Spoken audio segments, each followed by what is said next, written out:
this pursuant to board policy GDQD, discipline, supervision, suspension, and dismissal of support staff.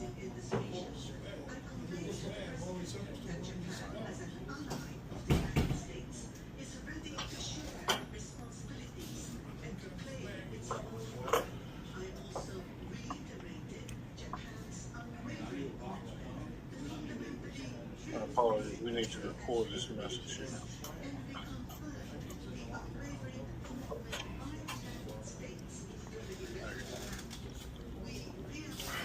One second.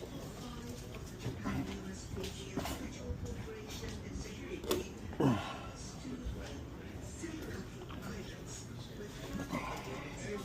that's the caption.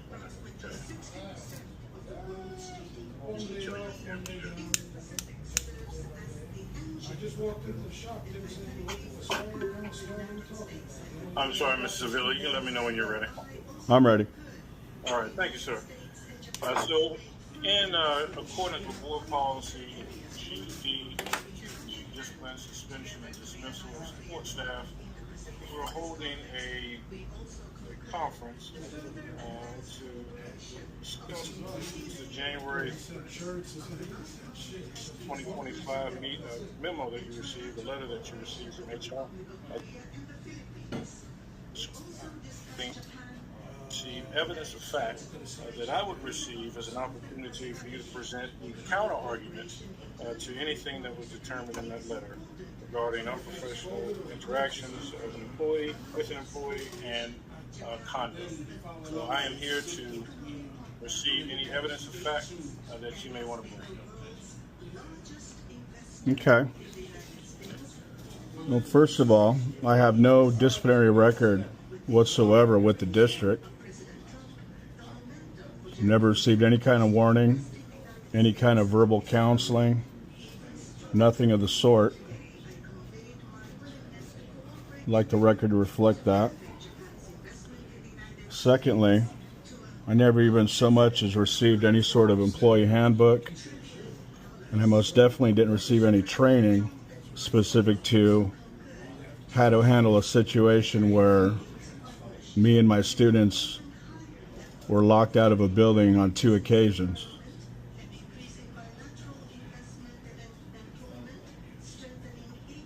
And thirdly, one of the reasons for recommending that I not be rehired and that I be dismissed from my coaching duties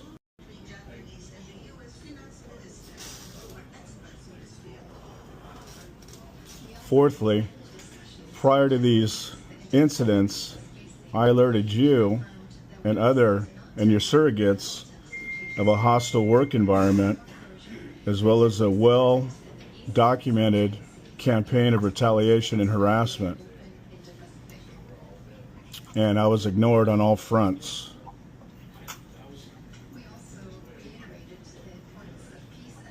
Fifthly, I told Mr. Wicker and Susan Knoller that I did not use profanity, nor did I recall ever having used profanity.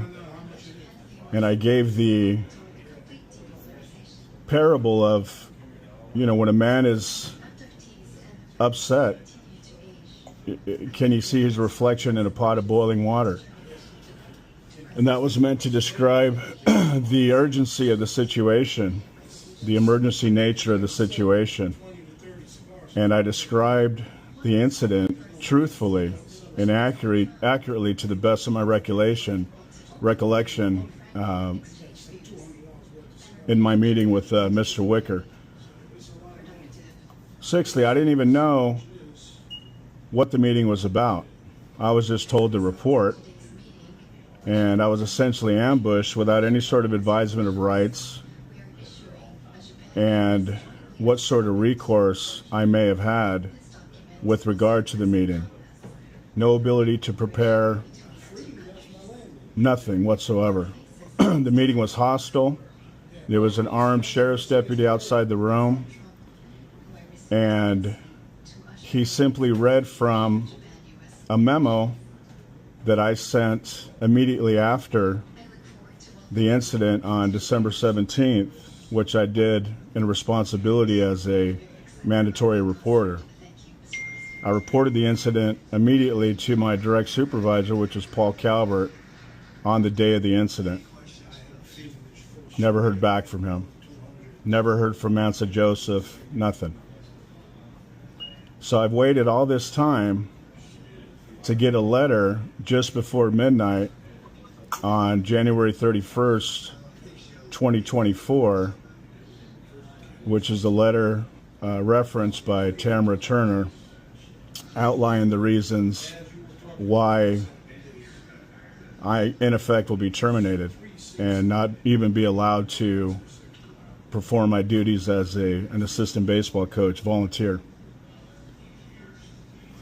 So with all that in mind, violated repeatedly by the district, that my voice has not been heard, that as a mandatory reporter following district policy, that everything that I have reported has gone uninvestigated, has been met with deliberate indifference to the detriment of me and my family, and this all could have been avoided.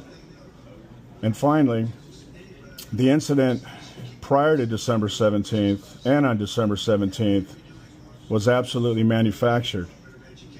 And I was set up for failure, and it was misconduct at the hands of Mansa Joseph, others, and finally Jonathan Colon, the janitor, on that day, who refused to allow us into the room. So the testimonies that you're going off of, or that she's going off of, are of minor student athletes who were coerced, who were intimidated, and who were made to sign statements that they didn't truly back or believe in, and without the knowledge of their parents. Any video evidence that I've requested has been destroyed or has been not given to me per FOIA, and I've requested abundantly prior to all of that for everyone to retain all records, including audio, video, and all written communications, and none of that has been done. So my rights have been violated thoroughly. The other thing I want you to consider is that repeatedly, since June 3rd of last year, ADA laws, 504 plans, Title 42 of the United States Code has been violated repeatedly by Irmo High School, Irmo Middle School, and this district with regard to my son and even my daughter and other students under my care as head wrestling coach. Specific to that, on the date of on or about December 11th, the incident of the first lockout, my son was physically prevented from administering his insulin shot in privacy in the bathroom when he had high glucose levels, which is dangerous. It could lead to death. He was physically pushed out by teacher Amanda Neal, and she physically kept the door shut and locked and left my son and my wrestlers outside. On the day of December 17th, 2024, South Davis was concussed. He fell down on the track, he hit his head, he was bleeding, he thought he broke his wrist, and for a period of about 30 minutes, we were prevented from getting access to a phone, my phone. We were prevented from going inside the building. I was prevented as a person responsible for his care to properly treat him and properly address the situation, yet I'm the one who's investigated, I'm the one who's been disciplined, and I'm the one in this meeting here today when I've reported no less than 12 different incidents with varying gravity, with elements that I'm being accused of. For example, profanity being used by the football coaches, profanity laced music that blares throughout the stadium every day at practice and even during games. And none of that has been received with any sort of professionalism, any sort of responsibility with regard to local, state, and federal regulations. There's been numerous violations of law leading up to this matter, and I've literally been set up for failure by these people, particularly in this last incident, Mansa Joseph, who empowered Jonathan Colon to do what he did and to think that he could get away with what he did to us. And despite my previous complaints about that person, this was allowed to happen. So the district has been negligent. The district has been discriminatory. The district has been deliberately indifferent to the needs and the safety of my wrestlers who have been targeted on account of me going back to June 3rd in a campaign of retaliation that also includes Ms. Hampton, Paul Calvert, Stephen Puckett, who had the sheriff's department call me and intimidate me, so on, so forth, and so on, which I've abundantly shared with you for months and have never, not one time, ever received a response from you. And yet we sit here with the audacity of me being terminated for an incident that I was set up for and for allegedly using profanity, which is just unbelievable to me. Absolutely unbelievable to me. So with that in mind, I'd like for you to continue, please. So, do you have any evidence that you would like to submit at this time to support any of the evidence or facts that you stated in your brief? I've submitted evidence since June 3rd of last to you and to state and federal authorities. We have an OCR case number that's active, and it's going to be added to because they're going to add the retaliation incidents, and there's also going to be other investigations that are forthcoming. So you've had an opportunity since June of last year to stop this. You've had an opportunity since June of last year to discipline your rogue employees. You've had an opportunity of June of last year to ensure the safety of Irmo Middle and Irmo High School students, and you've been negligent in your responsibilities. Yet I stand here before you trying to keep my position. Now, mind you, that there's abundant evidence to the contrary, that I'm a phenomenal wrestling coach, that I'm a phenomenal mentor to these kids, many of which don't have fathers in the home. There's abundant evidence that I'm a great baseball coach, and as a volunteer assistant, I've logged countless hours with no pay, enriching the lives of my baseball players, and I have phenomenal relationships with all staff members, with the exception of those that I've named, including my fellow baseball coaches and including my fellow wrestling coaches. So we have a situation also, which I'd like for you to understand, that when I showed up in 2023 for wrestling practice, I had communicated with Paul Calvert when I was in California before I even moved my family here. And I said, basically, how's the wrestling program over there?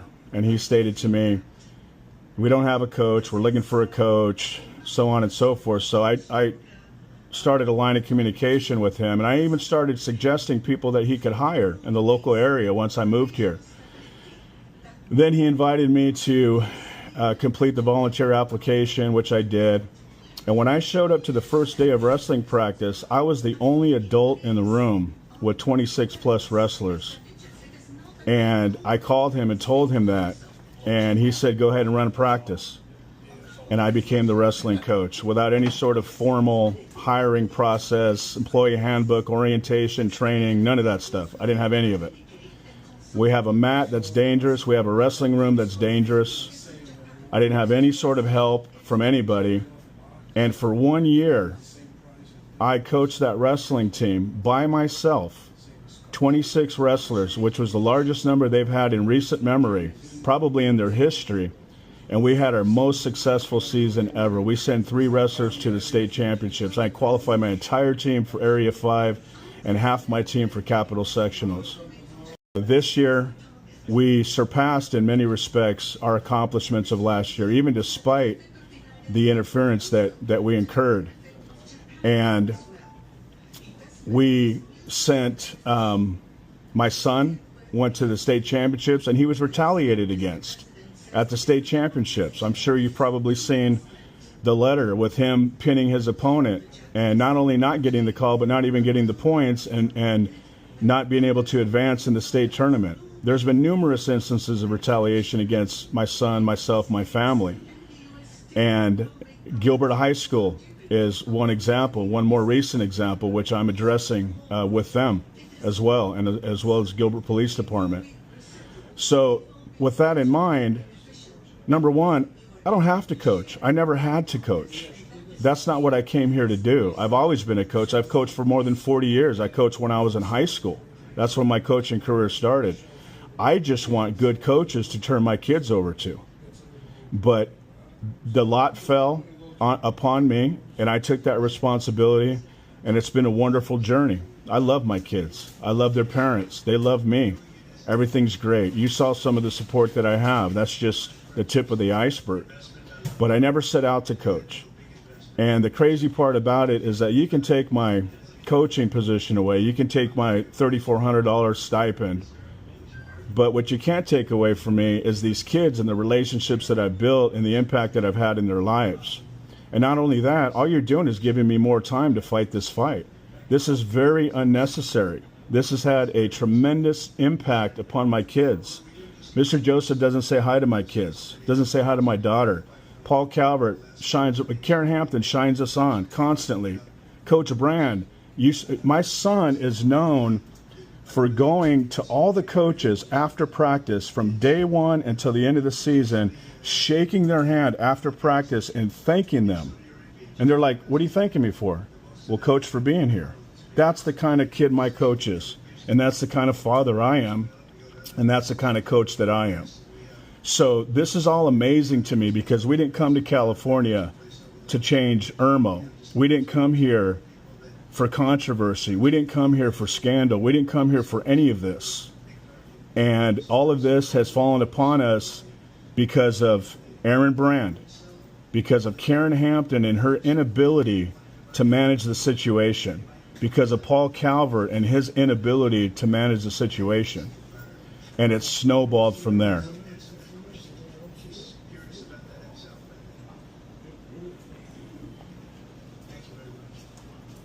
So as far as evidence, I've requested the video of the video. They would see 20 plus wrestlers and their coach banging on a window, and they would see the janitor looking back at them and ignoring them, smirking and then walking away, and then for 30 more minutes refusing to open the door for them, even during a medical emergency. But yet I am in this position because I allegedly used an F word at some point in time. Now, if you believe that janitor telling the story the way that he did, that that's true and that that's really what you should look at, or if you believe the coerced statements of my wrestlers who I told them when they came to me troubled and told me what happened, I says, look, tell the truth. All you got to do is tell the truth. Don't worry about anything. Let's not even talk about this anymore. Don't worry about anything. I love you guys. Don't worry about it. You just tell the truth. And whatever happens, happens. So with that in mind, if I use profanity, and I do not recall using profanity, but if I did, then sanction me for that. I'm all for discipline. I'm not above discipline. No one's saying that I'm perfect, but this is pretty darn extreme in light of the facts and the circumstances. It really, really is. So to say that I have no remorse, like Tamara Turner did, is an affront to me and my family. It really absolutely is, especially when Coach Brand, to this day, has never shown remorse, and not one single person has ever apologized to us for nearly killing my kid. And do you know that none of this would ever have happened, that it would never have gotten this far, had all they've done is just apologize and accept responsibility and says, hey, coach, Let's fix this. Let's make sure it doesn't happen again. But what has happened has happened.